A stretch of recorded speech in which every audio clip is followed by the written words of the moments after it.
Bem-vindos ao The Agents Cast. Hoje, Dr. Renato Cavalcanti. Renato, quando você diz que uma IA detecta antes de qualquer humano, o que exatamente está escondido nesse antes?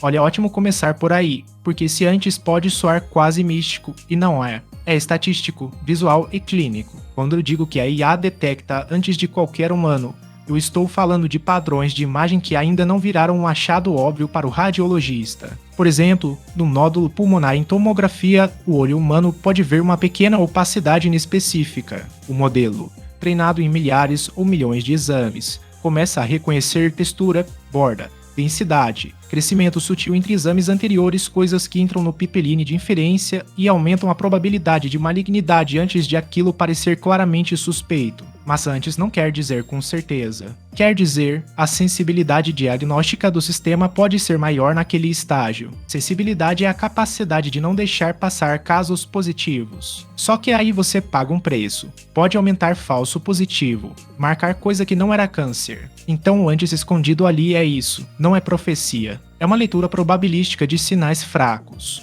E, em medicina, sinal fraco no momento certo pode mudar completamente o desfecho do paciente. Estatístico, visual e clínico.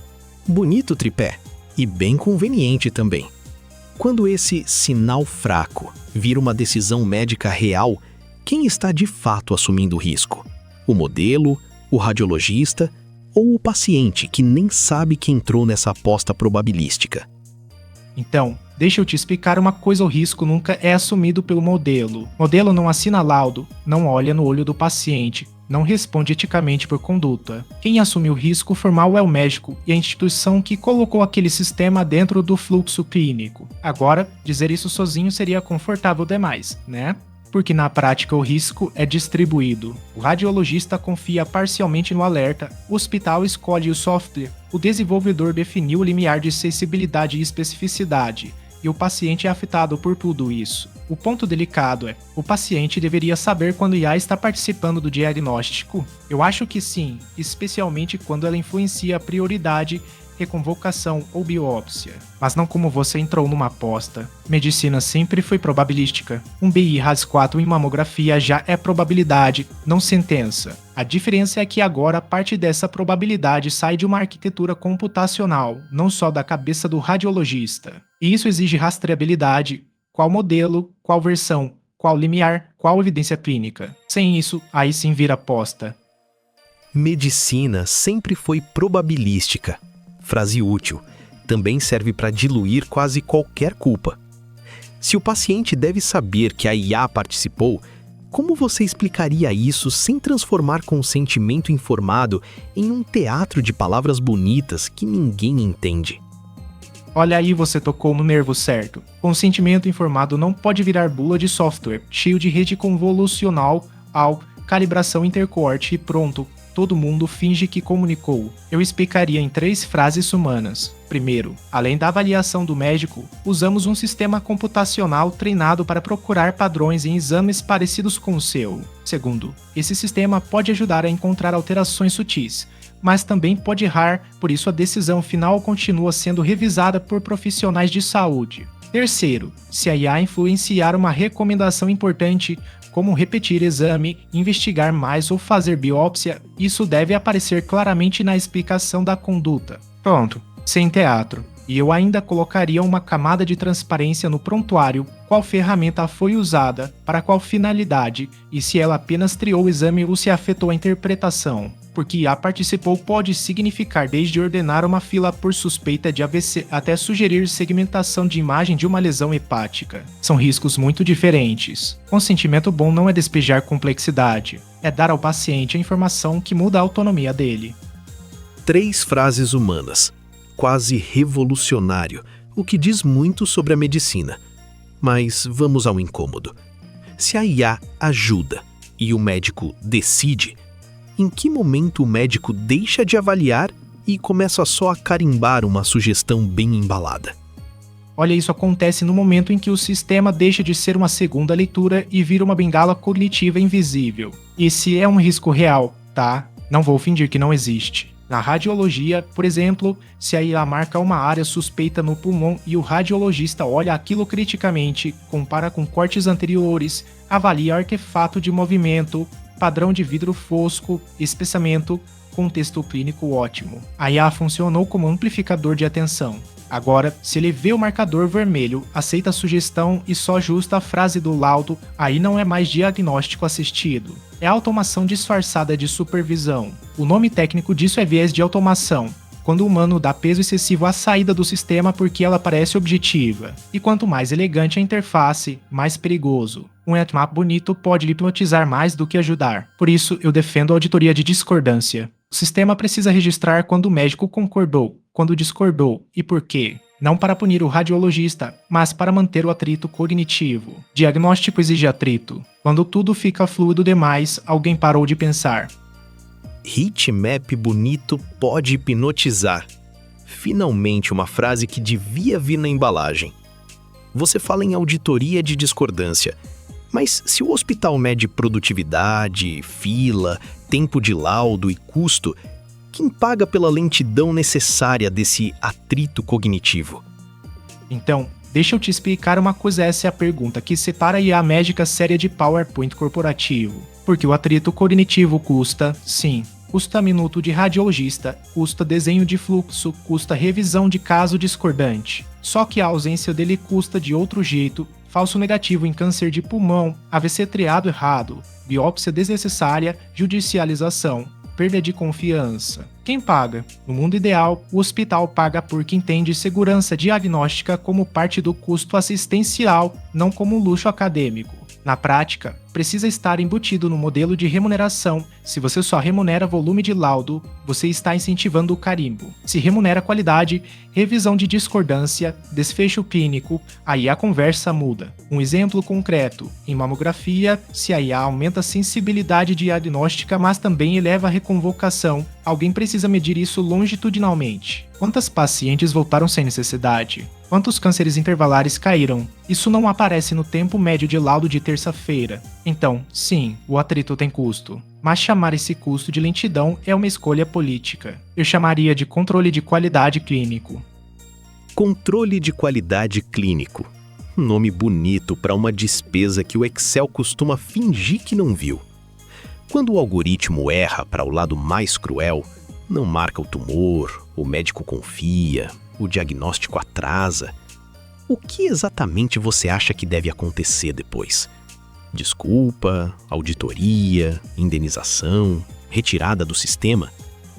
Olha, quando acontece um falso negativo desse tipo, a resposta não pode ser uma nota elegante dizendo lamentamos o ocorrido. Isso é insuficiente e francamente ofensivo. Em camadas. Primeiro, o paciente precisa ser informado com clareza. Não houve uma limitação do sistema, mas o exame tinha um achado que não foi sinalizado pela IA, a interpretação médica também não capturou, e isso pode ter contribuído para atraso diagnóstico. Linguagem direta. Segundo, a auditoria técnica e clínica. O erro foi do modelo porque aquele padrão estava fora da distribuição de treino? Foi baixa qualidade da imagem? Foi limiar de sensibilidade ajustado para reduzir falso positivo? Foi viés de automação do radiologista? Cada resposta muda a ação. Terceiro, reparação. Se houve dano por falha assistencial, indenização entra na conversa. Sim. Medicina não pode querer o bônus da automação e terceirizar o ônus para uma caixa preta. Retirar o sistema. Depende. Se é falha isolada dentro da taxa esperada e monitorada, você corrige fluxo, recalibra, restringe uso. Se há padrão recorrente de falso negativo em subgrupo específico, por exemplo, lesões pequenas em mama densa, aí suspende. Sem drama. Segurança vem antes da vaidade tecnológica. Sem drama? Curioso. Quando salva vidas, é revolução. Quando falha, é taxa esperada. Quem define essa fronteira entre erro aceitável e sistema perigoso? E por que essa pessoa não deveria ser alguém sem nenhum incentivo para proteger o produto? Olha, é justo. E eu vou aceitar a provocação. Não pode ser o fabricante sozinho. Ponto. A fronteira entre erro aceitável e sistema perigoso tem que ser definida por um comitê independente de governança clínica, com radiologistas, especialistas da área, físico-médico quando envolve imagem, equipe de segurança do paciente, bioestatístico, jurídico, e idealmente representação externa, porque se a mesma empresa que vende o algoritmo define sozinha o que é aceitável, isso não é governança, é autopreservação. E erro aceitável não significa erro confortável, significa conhecido, medido, comunicado e comparado contra o padrão de cuidado existente. Por exemplo, se o modelo para rastreamento de câncer de mama reduz falso negativo em média, mas piora em mulheres com mama extremamente densa, a média não salva o sistema. Você precisa olhar subgrupo, prevalência, calibração, sensibilidade diagnóstica por faixa etária e tipo de tecido. A fronteira é cruzada quando o erro deixa de ser ruído estatístico monitorado e vira padrão previsível de dano. Aí não interessa se a curva é real, se geral ou é bonita. Se o paciente vulnerável está pagando a conta da performance agregada, o sistema está clinicamente perigoso. Então sim, quem define isso não pode ter bônus atrelado à adoção do produto. Tem que ter poder real de pausar, restringir ou retirar. Sem isso, a palavra validação vira decoração regulatória. Validação, como decoração regulatória. Dá para imaginar o banner no Congresso. Você falou de subgrupos vulneráveis.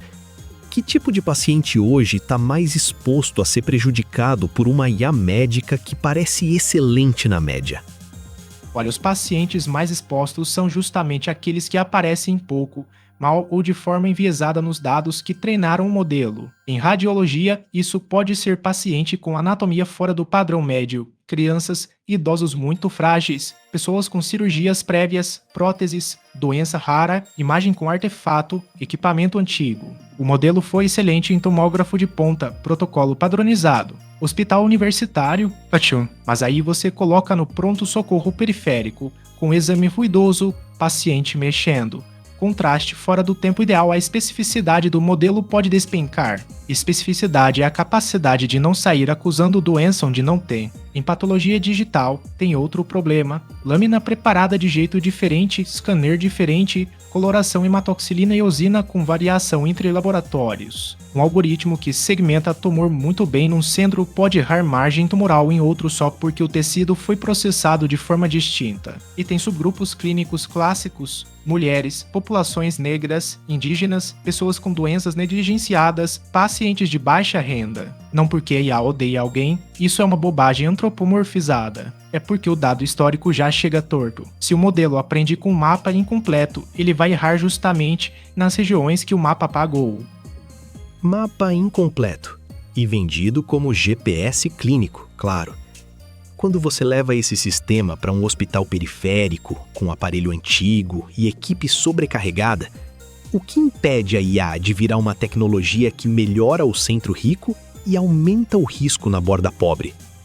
Olha, nada impede automaticamente. Essa é a parte incômoda. Se você simplesmente compra o software validado num centro rico, instala no hospital periférico e chama isso de inovação, você pode estar exportando o risco com embalagem tecnológica. O que impede isso é validação local antes de uso pleno. Pegar exames daquele hospital, daquele aparelho antigo, daquele protocolo real, com aquela qualidade de imagem e mede desempenho ali. Sensibilidade diagnóstica, especificidade do modelo, taxa de falso negativo, taxa de falso positivo, tempo até laudo, impacto em reconvocação. Não funcionou em Boston, então funciona em Belém. Medicina não permite esse atalho. E precisa de módulo degradado, sabe? Se a imagem vem com ruído demais, se o protocolo está fora do domínio em que o modelo foi treinado, o sistema tem que dizer: não tenho confiabilidade suficiente aqui. Isso é quase mais importante do que acertar quando tudo está perfeito. Então a resposta é: contrato com obrigação de monitoramento, auditoria por subgrupo e por equipamento, treinamento da equipe e poder real de desligar. Se isso, sim, a IA pode virar uma tecnologia que aumenta a distância entre o centro rico e a borda pobre. E aí não é inteligência artificial médica, é desigualdade automatizada. Desigualdade automatizada. A frase é boa. O problema é que provavelmente cabe em muito contrato assinado com sorriso. Você ainda acredita que essa tecnologia vai salvar vidas em escala? Ou essa promessa depende de um nível de governança que quase nenhum sistema de saúde está disposto a bancar? Olha, eu acredito, sim. E não é crença religiosa, é porque eu já vi cenário em que isso funciona. fila de tomografia de tórax priorizada, suspeita de AVC sinalizada em minutos, mamografia com dupla leitura assistida reduzindo o câncer intervalar. Isso salva vida. Não em Isogan, em hora, em estágio tumoral, em decisão terapêutica. Agora, você está certo em cutucar a ferida. A promessa depende de governança. Sem monitoramento, sem validação local, sem auditoria de falso negativo, sem rastreabilidade de versão do modelo, vira uma máquina de produzir confiança indevida. Mas eu não compro a ideia de que, como o sistema de saúde não banca a governança perfeita, então a tecnologia é inviável. Medicina inteira funciona em governança imperfeita. Cirurgia, UTI, quimioterapia, transplante, tudo isso pode matar se for mal implementado. A resposta não foi abandonar essas práticas, foi criar protocolo, auditoria, checklist, acreditação, registro de evento adverso. A IA médica vai salvar vidas em escala se for tratada como tecnologia clínica de alto impacto, não como plugin de produtividade. O que me irrita, francamente, é quando querem o milagre estatístico sem pagar o custo institucional da segurança. Aí não é problema da IA, é irresponsabilidade operacional com verniz futurista. Verniz futurista. Pelo menos o nome do pecado é elegante. Renato, depois de tudo isso, qual é a frase sobre IA na medicina que você dizia com convicção há 5 anos e hoje teria vergonha de repetir? Olha, 5 anos atrás eu dizia com muita convicção: a IA vai democratizar o diagnóstico médico. Hoje eu teria vergonha de repetir essa frase desse jeito, limpa, brilhante, sem ressalva, porque ela é meia verdade. A IA pode democratizar, sim. Pode levar apoio diagnóstico para lugares sem subespecialista, pode priorizar AVC onde não tem neuroradiologista de plantão, pode ajudar a rastrear tuberculose em radiografia simples. Isso é real, mas ela também pode concentrar qualidade onde já existe qualidade. Pode funcionar melhor no hospital que tem PACS organizado, tomógrafo calibrado, equipe treinada, prontuário estruturado, auditoria clínica. E pode falhar justamente onde a promessa de democratização era mais sedutora. Então hoje eu diria diferente. IA não democratiza diagnóstico por natureza. Ela democratiza se o sistema for desenhado para isso. Sem validação local, sem infraestrutura mínima, sem transparência de erro, sem financiamento para monitoramento,